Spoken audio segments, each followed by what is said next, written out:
Primeiro dia, 31 de maio de 2024, aqui na Universidade Lusófona do Porto, evento co-organizado pelo Iberojur, junto com a Lusófona, e que tem na coordenação dois professores da casa, sou eu mesmo, Fábio Veiga, e a professora Caterine Maia, mas que durante esses 2 dias nós vamos continuar a debater, já foi debatido vários temas interessantes da área de direito internacional público e privado, hoje pela manhã, com palestras, conferências interessantíssimas, já em 2 blocos.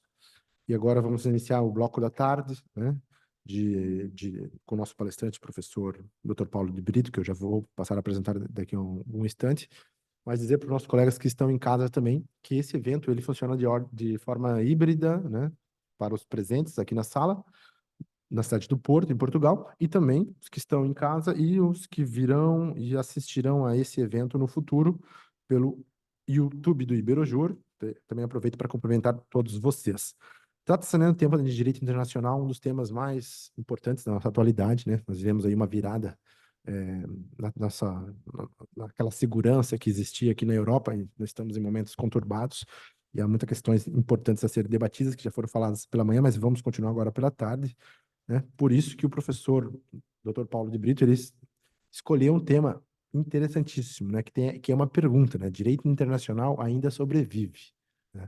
E olha só, esse tema é provocativo, ele vai explicar e vai fazer a sua conferência aqui. Eu queria agradecer já ao professor Dr. Paulo de Brito, que é professor de Direito Internacional da Universidade Lusófona, aqui no Porto, professor associado, e tem uma grande interferência também, expressão dentro do Iberojur, já há muitos anos. Ele é professor convidado em cursos que nós organizamos aqui no Portugal e também fora, como na Espanha, em Madrid. Sempre foi muito solícito em atender os nossos pedidos e nos honra hoje com essa sua presença no nosso curso, no nosso evento, nesse evento de direito internacional. Então, professor Paulo de Brito, vou lhe passar a palavra, o senhor fica à vontade, tem um tempo aí mais ou menos de meia hora, talvez, né, para ficar à vontade com esse tema, e se depois o público quiser fazer perguntas, também podem ter uns 15 minutinhos aí de debate. Bem-vindo. Muito obrigado. Está funcionando. Usa isso. Esta está. Essa está. Bom, esta aqui está um pouco. Meus agradecimentos ao meu colega, professor Fábio Veiga, e diretor do Iberojur. Sejam bem-vindos a esta sessão e prometo não vos maçar muito, tentarei ser breve e estou disponível para qualquer esclarecimento aqui que considerem oportuno. O tema é um tema atual. Aqui se questiona se o direito internacional será verdadeiramente direito, se ainda sobrevive. E por que isso?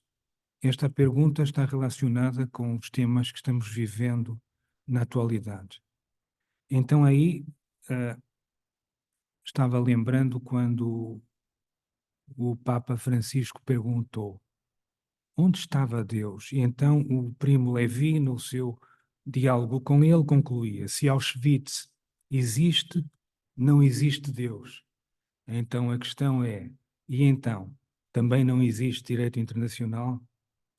Bom, nós assistimos a resoluções do Conselho de Segurança das Nações Unidas, de que já irei tratar em particular, a não serem acatadas relativamente ao conflito atual na faixa de Gaza. Assistimos a uma decisão do Tribunal Internacional de Justiça, justamente no que diz respeito ao Estado de Israel e à situação em Gaza, e também atualmente tivemos conhecimento que a comunicação social noticiou que teriam sido emitidos mandados de detenção internacional do Tribunal Penal Internacional quanto ao primeiro-ministro de Israel, ministro da Defesa e 3 líderes do Hamas. Isto é falso. Eu queria só começar por dizer que esta notícia é falsa. Não foi emitido qualquer mandado de detenção por parte do Tribunal Penal Internacional. O que aconteceu foi que o procurador, Karim Khan, solicitou à Pretrial Chamber, na língua de Machado de Assis, Jorge Amado e Chico Buarque, se traduz aos juízes de instrução, nos termos do artigo 58 do Estatuto de Roma do TPI, que fossem emitidos mandados de detenção contra estas 5 pessoas que eu referi. Não significa que tenham sido emitidos, mas que foi solicitada a emissão desses mandados de detenção. No que diz respeito ao presidente da Federação Russa, sim, foi emitido um mandado de detenção internacional por parte do TPI. Foi emitido.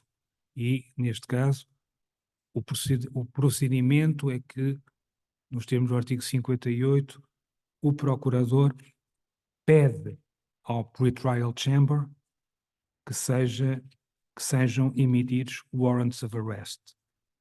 E no caso do presidente da Federação Russa, Vladimir Putin, já foram emitidos os mandados de detenção. No que diz respeito ao primeiro-ministro de Israel, ao ministro da Defesa de Israel e aos 3 líderes do Hamas, não foram emitidos quaisquer mandados de detenção por parte do TPI. Qualquer notícia da comunicação social é falsa. O que aconteceu é que foi pedido ao Pretrial Chamber, aos juízes de instrução, que fossem emitidos os mandados de detenção internacional. Portanto, é isto que where we stand. Portanto, é este o estado das coisas. A questão é exatamente se, pelo facto do direito internacional muitas vezes não se poder impor pela força, se isso irá ou não retirar a ele, direito internacional, o seu caráter jurídico, a sua juridicidade. E isto coloca sobretudo no que nos diz respeito a um direito internacional da guerra ou um direito internacional da paz. Ninguém questiona que existe direito internacional no que diz respeito à propriedade industrial, no que diz respeito ao reconhecimento de sentenças proferidas por tribunais num determinado Estado a serem reconhecidas por outro Estado. Não é essa a questão que se coloca. A questão que se coloca com maior acuidade é saber se existe ou não direito internacional da guerra, o direito internacional da paz. Porquê? Porque são precisamente estes os ramos do direito internacional mais frágeis, porque são eles frequentemente violados sem que haja qualquer tipo de sanção. A esse propósito, eu queria apenas sintetizar, referindo um professor que já não vive, mas que foi professor da universidade onde eu me formei no Brasil, fiz bacharel em Direito, aqui licenciado, que é o professor Batista Machado, que dizia apenas isto: o direito não depende da força na sua validade, no seu sentido específico ou na sua essência.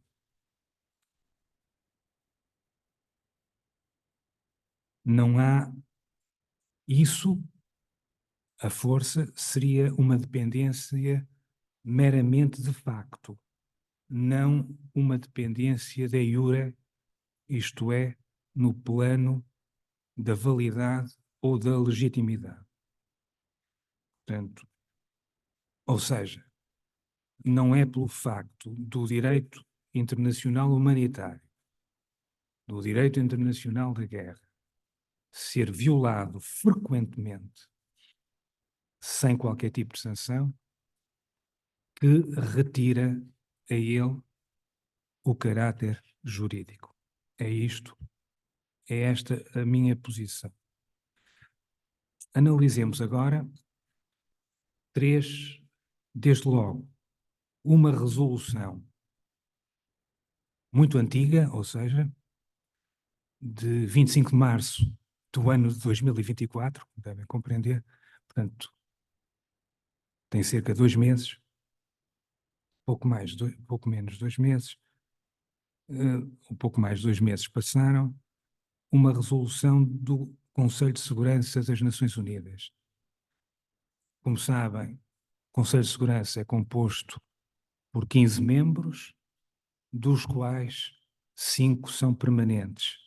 E destes 5 permanentes podem exercer, os 5 permanentes, portanto, foram os vencedores da Segunda Guerra Mundial, na altura a União Soviética, na altura então a União Soviética, hoje Federação Russa, a França, o Reino Unido, a China e os Estados Unidos, e, portanto, se algum destes 5 membros permanentes exercer o direito de veto, a resolução não será aprovada. Mas esta foi aprovada, com a abstenção dos Estados Unidos. E, portanto, estou a falar da resolução 2728, de 25 de março de 2024. O que é que ela... Portanto, uma resolução do Conselho de Segurança é, nos termos da Carta das Nações Unidas, ao contrário de uma resolução da Assembleia Geral das Nações Unidas, que representa soft law, uma resolução por exemplo, a DUDH, a Declaração Universal dos Direitos Humanos, é uma resolução da Assembleia Geral das Nações Unidas e, como tal, representa originariamente soft law. É claro que alguns países, designadamente a República Portuguesa, na Constituição Portuguesa, no artigo 16, número 2, considera a DUDH, que originariamente era soft law, considera hard law. Portanto, ou seja, para a República Portuguesa, todos os direitos fundamentais contidos na Declaração Universal dos Direitos Humanos têm o mesmo valor de todos os direitos fundamentais contidos na Constituição da República Portuguesa. Qualquer direito fundamental que esteja na Declaração Universal dos Direitos Humanos tem o mesmo valor, a mesma proteção, o mesmo peso de que qualquer outro direito fundamental contido na Constituição da República Portuguesa. Ou seja, a Constituição da República Portuguesa transformou aquilo que originariamente era soft law em hard law. Bom, mas para voltar aqui, só para dizer que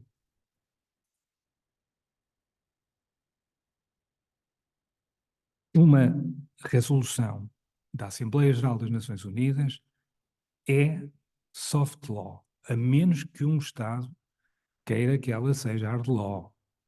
Duvido. O Estado português quis que assim fosse. Duvido que a Arábia Saudita o queira. Aliás, a Arábia Saudita foi um dos países que se absteve a quando da votação, um dos 8 países que se absteve a quando da votação da resolução da Assembleia Geral que aprovou a DUDH.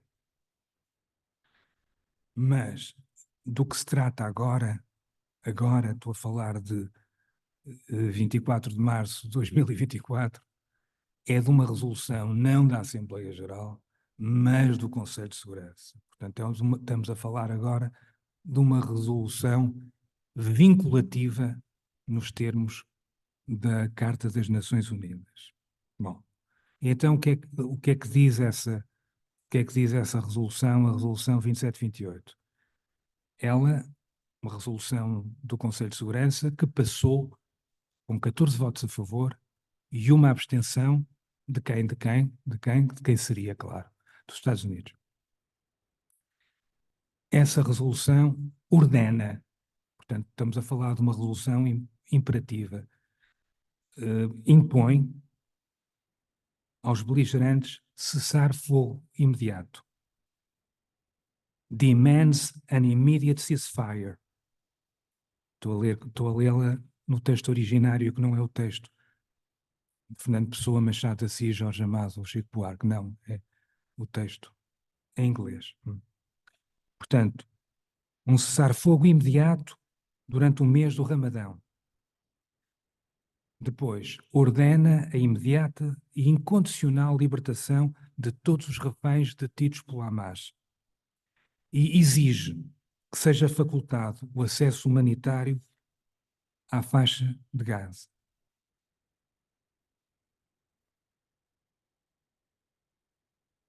Portanto, como eu disse, de acordo com o artigo 25 da Carta das Nações Unidas, uma resolução como esta é uma resolução vinculativa.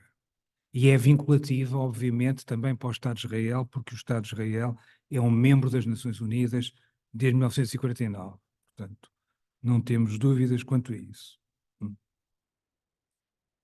Estamos perante uma resolução vinculativa, dirigida a um Estado-membro das Nações Unidas. Essa resolução, Israel, there is a UN resolution, Security Council, okay, and what about it? Não a cumprir. Então, onde está o direito internacional? Bom, nos termos do artigo 42 da Carta das Nações Unidas, é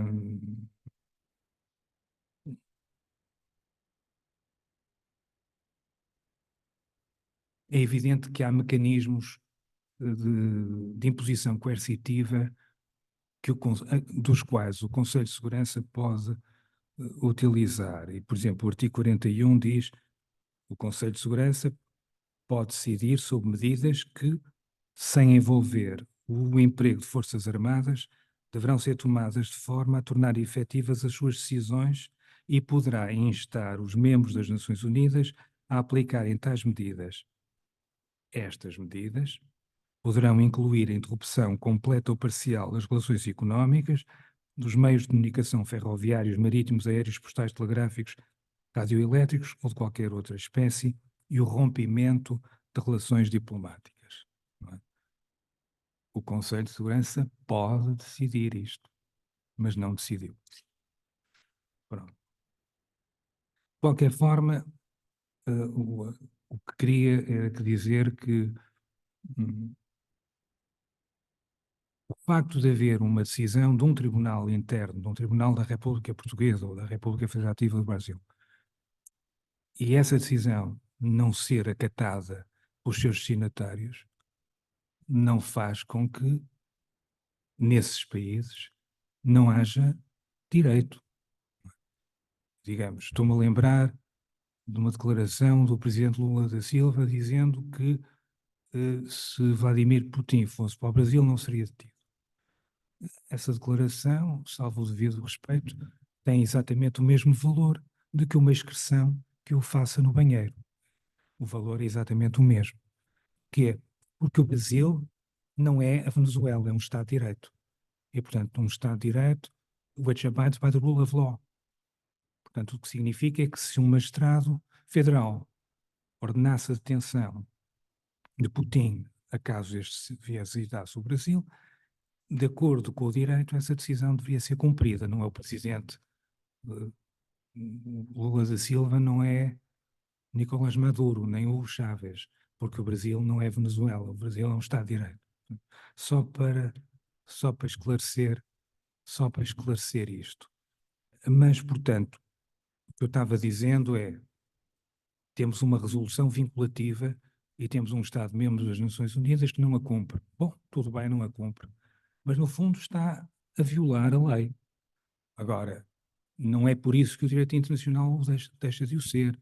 Não é pelo facto de haver uma sentença de um tribunal, seja na República Federativa do Brasil, seja na República Portuguesa, uma decisão de um tribunal que não seja cumprida, que essa decisão é menos direito. Não, continua a ser. Ou seja, uma vez mais, voltando à questão, a essência do direito não está na força, mas a validade intrínseca no direito não está na força, como disse e como eu citei o professor Batista Machado. Pronto. Isto foi uma resolução do Conselho de Segurança que vos referi. Mas, mais recente ainda, estou a referir no dia 24 de maio, hoje é o último dia deste mês, no dia 24 de maio, houve uma decisão do Tribunal Internacional de Justiça. Uma decisão relativamente a Israel também, dizendo que Israel estava a violar a Convenção de Prevenção do Genocídio. E, portanto, relativamente a Rafah, ordena que seja imediatamente acabada, que seja imediatamente terminada a ofensiva militar em Rafah, e que seja possibilitado um acesso à faixa de Gaza para as missões das Nações Unidas poderem investigar as alegações de genocídio. Portanto,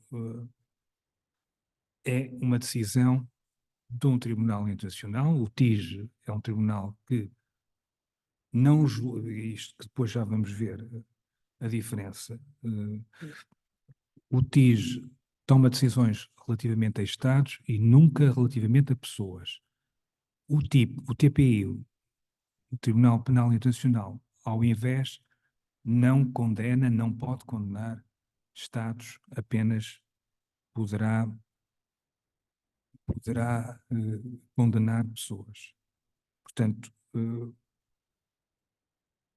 é evidente que uma decisão do TIJ, em último caso, para ser implementada, cá está, quando temos no direito interno, no direito estadual interno, no direito brasileiro, no direito português, temos uma decisão que depois poderá ter que ser executada. Muitas vezes o tribunal tem competência para executar as suas próprias decisões, outras vezes temos um título executivo que depois será executado num outro tribunal. Aqui, no que diz respeito ao Tribunal Internacional de Justiça, o que temos é a possibilidade do Conselho de Segurança ser requerida a intervenção do Conselho de Segurança para decidir medidas adequadas de forma a tornar efetiva a deliberação do TIJ. Não houve qualquer intervenção posterior do Conselho de Segurança. E, portanto, será mais uma decisão para, muitos dirão, para emoldurar, ou seja, sem quaisquer consequências práticas. De qualquer forma, é uma decisão judicial. Muitas vezes, os próprios órgãos superiores de um Estado não acatam as decisões de um tribunal. Não? E elas ficam também por cumprir. Por último, o que vos vou referir é algo inédito desta forma, e eu vou explicar. O procurador Karim Khan, o procurador do TPI, convocou, portanto, isto é inédito, significa que nunca antes tinha acontecido, convocou um press release, uma conferência de imprensa, em que anuncia à comunicação social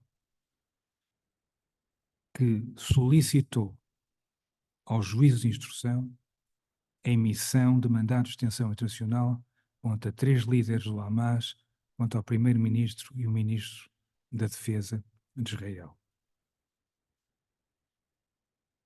O que está em causa, prática de crimes contra a humanidade e crimes de guerra.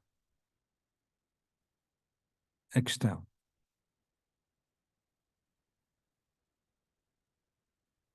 só para contextualizar, Israel não é um Estado parte do Estatuto de Roma do TPI. Nunca ratificou o Estatuto de Roma do TPI. Então, se pergunta como é possível, então, haver um mandado de detenção internacional contra o primeiro-ministro e o ministro da Defesa de Israel. É simples.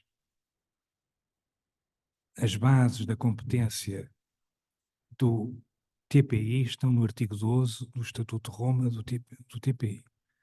e a base é uma base territorial ou nacional. O que é que isto significa? Significa que o mandante, neste caso, os mandantes dos crimes de guerra e crimes contra a humanidade eventualmente cometidos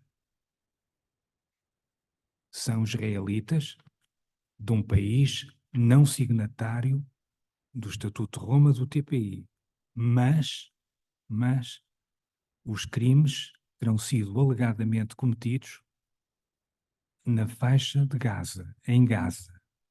Ora, nos termos do artigo 12 do Estatuto de Roma do TPI, o TPI tem competência para crimes cometidos no território de um Estado parte, ou seja, de um Estado subscritor do Estatuto de Roma do TPI, ou de um Estado que tenha aceite a jurisdição do TPI, que foi e é o caso da Palestina. Ou seja,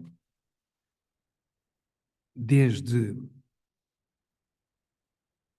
1 de janeiro de 2015, o governo da Palestina apresentou uma declaração ao abrigo do artigo 12, número 3 do Estatuto de Roma TPI, aceitando a jurisdição do TPI sobre alegados crimes cometidos no território palestiniano ocupado, incluindo Jerusalém Oriental e Gaza, que é considerado um território ocupado, e é precisamente esta a base territorial. Ora bom, e então é que a Palestina é considerada um Estado observador das Nações Unidas desde 2012. Portanto, neste caso, está verificados os pressupostos do artigo 12, número 3, e, portanto, o TPI tem competência para poder julgar crimes cometidos no Estado, crimes cometidos no território de um Estado parte ou de um Estado que tenha aceito a jurisdição do TPI, ainda que os mandantes, que os autores mediados sejam nacionais de um Estado não parte. Que é exatamente com essa mesma base que a Ucrânia não é um Estado parte do Estatuto de Roma do TPI, mas a Ucrânia aceitou a jurisdição do TPI. Logo, Vladimir Putin, mandante de crimes de guerra cometidos na Ucrânia, pode ser julgado pelo TPI nos termos do artigo 12, número 3 do Estatuto de Roma TPI. É exatamente a mesma coisa.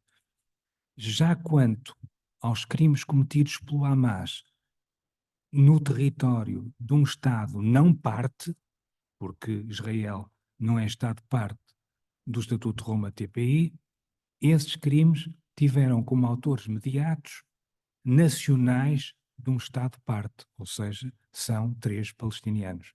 Portanto, ou seja, o TPI tem competência, nos termos do seu artigo 12, para julgar quer os 3 líderes do Hamas, quer os 2 líderes, digamos, o primeiro-ministro israelita e o ministro da Defesa. Está assim, e é com base nisso que o procurador Karim Khan não emite, porque ele não emite coisa nenhuma. Quem emite é o juízo de instrução, nos termos do artigo 58 do Estatuto de Roma TPI, portanto, o que a comunicação social eventualmente terá veiculado não corresponde à realidade, mas é porventura mais apelativo. O que o procurador fez uma press release a dizer que tinha pedido ao Pre-Trial Chamber, ao juízo de instrução, que fossem emitidos estes 5 mandados de detenção internacional. Portanto, agora caberá ao juízo de instrução determinar se serão ou não emitidos os mandados de detenção internacional, como já decidiu, isso sim, relativamente a Vladimir Putin. Esse existe. Portanto, this is where we stand. É isto o que está a acontecer. Agora,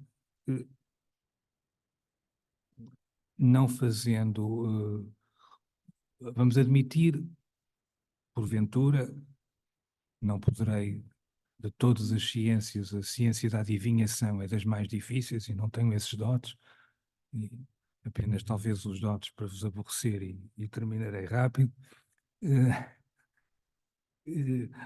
há temas mais interessantes, mas se porventura, perguntar-me-ão, se porventura esses mandados de detenção forem determinados pelo TPI, como foi determinado relativamente ao Presidente da Federação Russa, serão alguma vez cumpridos? E alguém poderia dizer, nunca na vida serão cumpridos, para pouco serve. Na verdade é assim.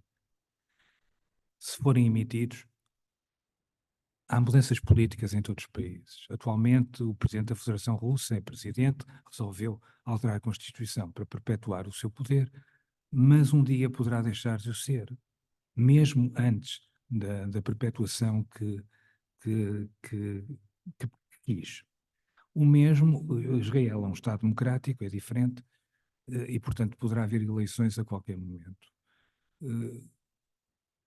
O que significa que essas pessoas, um dia, poderão querer fazer férias, talvez nas Baleares, que pertençam a um Estado, Espanha, que é subscritor do Estatuto de Roma TPI, e será um pouco difícil poderem molhar lá os pés, porque Espanha, por enquanto, não é a Venezuela e ainda é um Estado que abides by the rule of law and due process. E, portanto, não adianta o primeiro-ministro espanhol ou o rei vir dizer que não será detido se for a Espanha, porque o que impera é o Estado de Direito ainda. E, portanto, significa que cumpram-se ou não os mandados de detenção, o que é facto é que esses líderes, sejam eles quais forem, serão sempre fugitivos da justiça.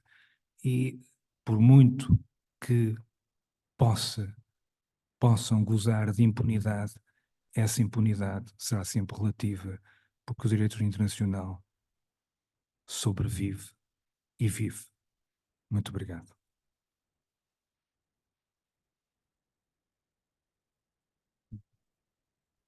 Muito obrigado, professor Dr. Paulo de Brito, pela excelente e reflexiva palestra, tema interessantíssimo e muito atual, como é a resolução, né, do Conselho que ele acabou de nos falar. E queria aproveitar, abrir um pouco para o público, se tiver perguntas, já temos ali uma pergunta. Se tiver alguém online também que quiser escrever lá no chat, depois eu recebo aqui pelo WhatsApp, mas eu vou passar então esse microfone.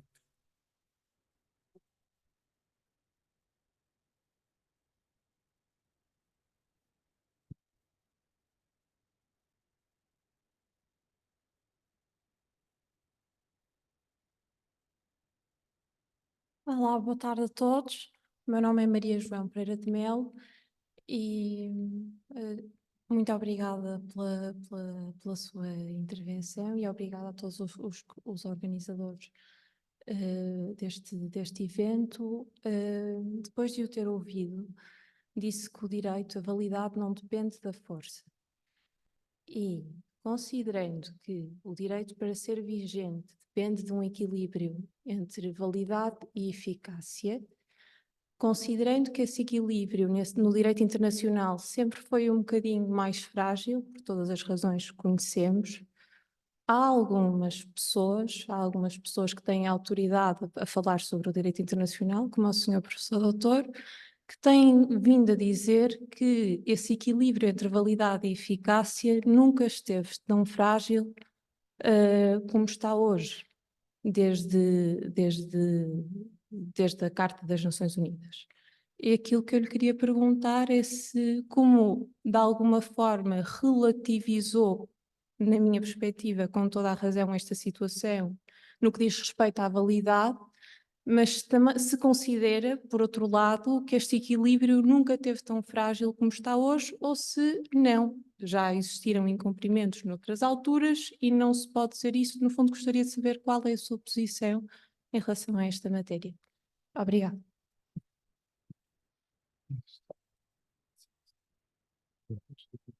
Sim, sim.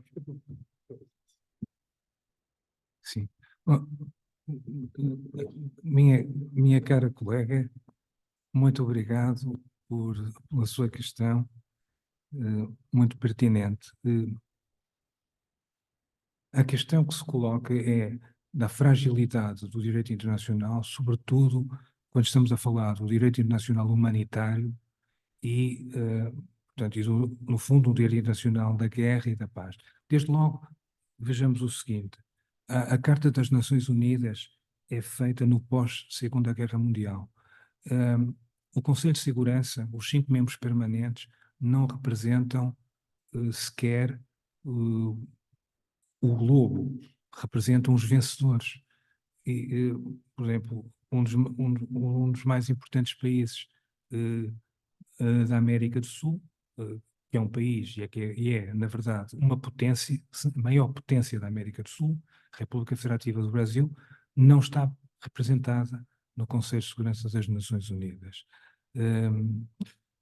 Pronto, é uma questão. O Conselho de Segurança, os 5 membros permanentes são membros que foram os vencedores da Segunda Guerra. E, portanto, há aqui, na estrutura, se fala já durante anos numa reforma da estrutura das Nações Unidas. Por exemplo, a África não está representada.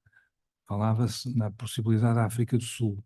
A Ásia só está representada pela China. Portanto, há aqui muitas questões. Eu me admiro, mas de facto passou esta resolução ordenando um cessar-fogo imediato no Ramadão em Gaza, mas passou com a abstenção de um membro permanente, que é os Estados Unidos. Mesmo assim, nem foi acatada. Mas quer dizer, a sociedade internacional, a base do direito internacional é o elemento volitivo, ou seja, se nós celebrarmos um contrato, eu me vinculo perante você a cumprirmos determinadas obrigações mútuas. É essa a base. O contrato, a nível internacional, se chama tratado. E, portanto, a base do direito internacional é uma base consensual. Ou seja, mesmo o Estatuto de Roma, o TPI, se um Estado quiser, não, I'm out, vou-me embora, e abandona o Estatuto do TPI. Por exemplo, os Estados Unidos, no âmbito da administração Clinton, assinaram o Estatuto de Roma do TPI às 23 horas do dia 31 de dezembro, creio que, de 2000. E depois, na administração Bush, foi depositada uma declaração no Secretariado-Geral das Nações Unidas dizendo que nunca ratificaria. Portanto,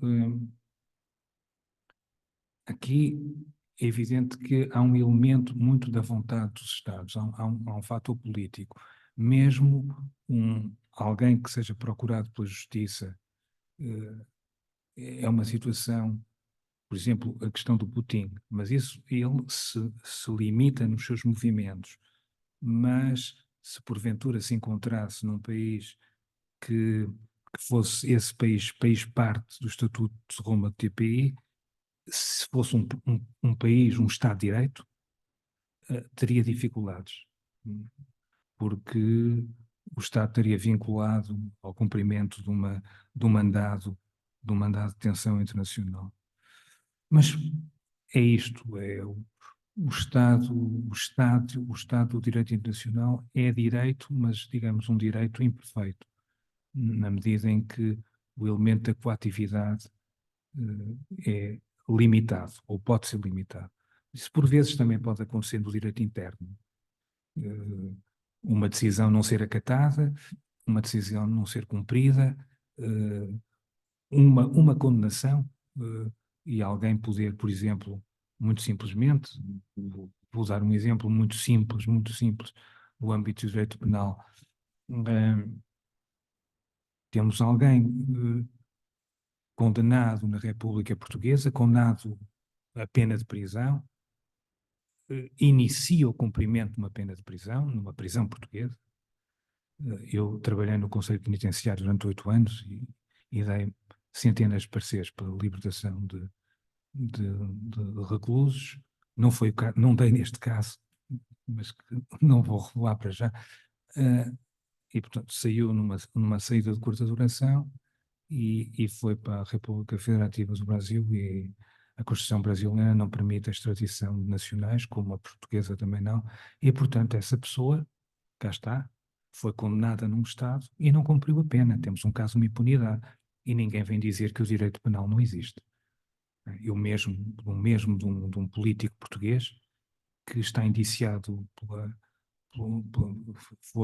houve investigação da Polícia Federal no Brasil e deduzida a acusação pelo Ministério Público no Brasil, e ele, sendo português, não será nunca julgado no Brasil.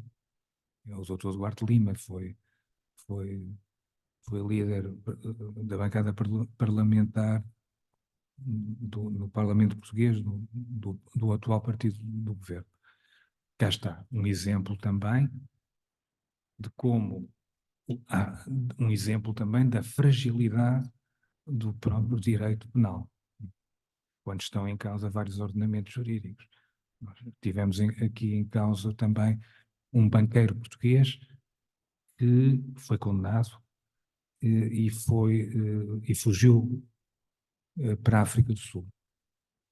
Só que foi justamente escolher um país que era um país africano, mas que era subscritor da Convenção Europeia de Extradição, portanto, ou seja, foi mal aconselhado e foi para um país onde havia maiores probabilidades de ser extraditado para Portugal do que se tivesse, por exemplo, ido para a Namíbia, onde não haveria. Mas pronto, eu não fui advogado dele, mas morreu numa prisão da África do Sul.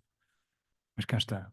Isso também existe, a fragilidade que existe no direito internacional também existe no próprio direito interno. Estou a dar exemplos de pessoas condenadas por um sistema jurídico que depois nunca cumprem pena. Espero ter contribuído para... Enfim, muito obrigado. Mais uma pergunta ali do Dr. Sérgio. Sim, Vamos fechar em 5 minutos, se puder. Certo. sim. Professor, parabéns. Eu vejo que o senhor é um entusiasta do direito internacional, como todos nós, correto? Minha pergunta é a seguinte: nós olhamos para o direito internacional e queremos ver nele o que a colega falou, o equilíbrio entre eficácia, entre a possibilidade da validade e a eficácia, e nós queremos, como se puxássemos, quiséssemos erguer-nos, puxando os próprios cabelos, queremos, de alguma forma, fazer com que ele ganhe vida em relação a uma realidade. O problema é que essa realidade é marcada pelo realismo, que domina as relações internacionais, e ele se justifica, não é? E despreza as normas jurídicas, como todos nós sabemos.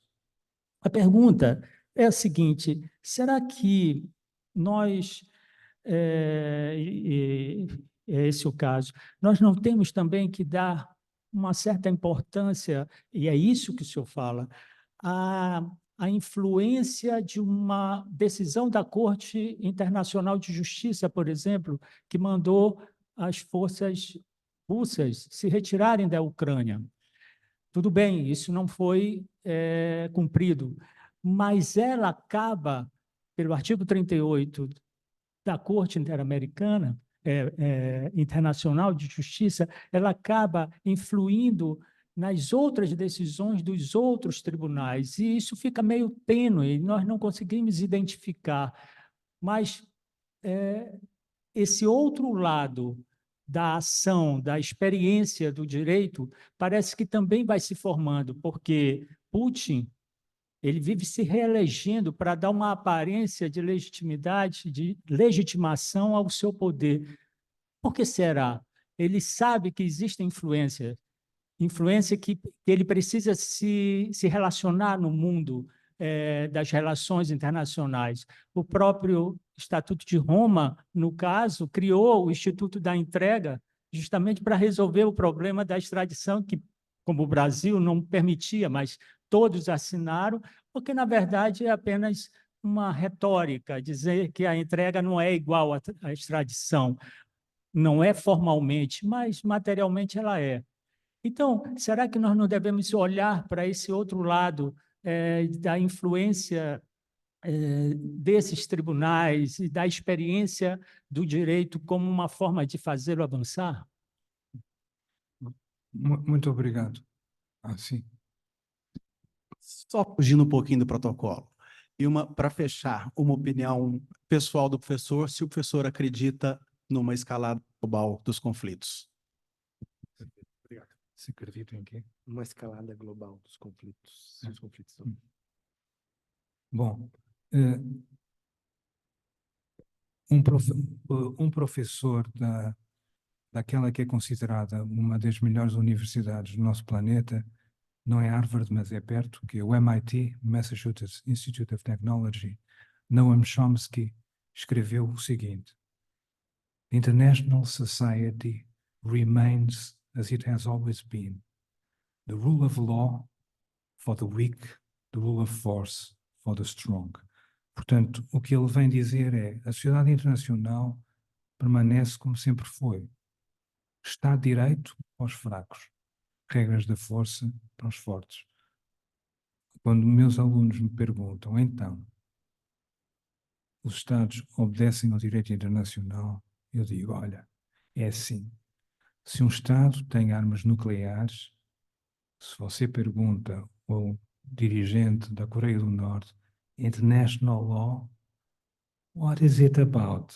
So, I'm fucking for international law. I'm sorry. Tem armas nucleares. É o que eu digo. O direito internacional existe, mas perante aqueles que detêm a força, é o mesmo que dizer Portugal, em 2011, fez um memorando de entendimento com a Troika. BCE, Comissão Europeia, FMI. O memorando de entendimento não era vinculativo do ponto de vista jurídico, porque era soft law. Na prática, qualquer primeiro-ministro português, se a Troika dissesse para ele, por exagero, olha só, você, por favor, lamba o chão. O cara ia logo lamber o chão. E estávamos perante soft law. Porquê? Pela força. Portugal não tinha força para dizer, não, eu negocio a taxa de juros à qual me vão fornecer o empréstimo. Não, não pode. Agora, se a China é credora dos Estados Unidos, muitos Treasury Bills são detidos, das obrigações do Tesouro norte-americanas são detidas pelos seus credores chineses, à China, vamos exigir a dívida aos Estados Unidos? Oh, you want to come to collect? Come on. No dia em que perderem a hegemonia militar e o poderio militar soberano, aí sim há dívida, mas é assim, eu só posso cobrar uma dívida de um fraco. No dia em que eu for forte, aí posso. Mas enquanto se for eu fraco, a minha dívida está aqui, no papel. Ela é, do ponto de vista jurídico, eu sou de facto o credor, mas estou perante uma dívida inexequível. O direito internacional está muito dominado pelo aspecto político. Então, é assim, temos Estados que, sobretudo se têm armas nucleares, international law, ok. Take a look on the wild side. Não? É mais ou menos assim. Muito obrigado. Muitíssimo obrigado, professor Dr. Paulo de Brito, mais uma vez. E vamos encerrar esse painel, agradecendo ao professor Antônio Paulo de Brito. Quero chamar aqui a professora Maria do Rosário, que vai ser a nossa próxima moderadora. Então, nós dois vamos sair da mesa. E entram todas as mulheres, no painel 100% feminino agora. A doutora Maria do Rosário, a doutora Camila Benevides, a doutora Monique Arruda e a doutora Lara Cachico, que está online. Então, 100% feminino no painel e nós vamos dar lugar. Muito obrigado.